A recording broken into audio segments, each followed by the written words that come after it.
আসসালামু আলাইকুম রহমতুল্লাহি ওয়া বারাকাতুহু। আলহামদুলিল্লাহ, আমরা আশাবাদী অচিরে ইনশাল্লাহ আমাদের মাহতাব সেন্টার আবার জমবে। আমরা সেই আশা নিয়ে, সেই আশার আলো নিয়ে, সেই ভালোবাসা নিয়ে গুরুর মুক্তির অপেক্ষায় আছি। যতক্ষণে স্যার মুক্তি হবে ততক্ষণে ইনশাল্লাহ আবার মাহতাব সেন্টার আমাদের সেইভাবে জমবে। সবার দোয়া কামনা করছি। আমরা এখন আছি মাহতাব সেন্টার চাইতলায় দৈনিক ডেস্টিনি পত্রিকার অফিসে। আলহামদুলিল্লাহ, যাদের ভিডিওটা ভালো লাগে চাইতে হইলে ফলো দিয়ে রাখবেন। আমরা এখন এসে গেছি সুপ্রিম কোর্টে ইনশাল্লাহ আমরা অপেক্ষায় আছি। স্যারের যে কোনো সময় আমরা শুনবো ইনশাল্লাহ স্যারের মুক্তির বিষয়টা।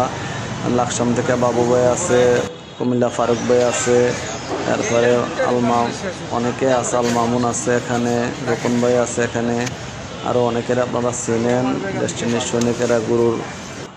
সৈনিকেরা গুরুর ভালোবাসার মানুষগুলো অপেক্ষায় আছে দীর্ঘ 12 বছর। তারপরে আমরা চলে আসছি আবার অফিসে, হাসান ভাইয়ের দৈনিক ডেস্টিনির অফিসে।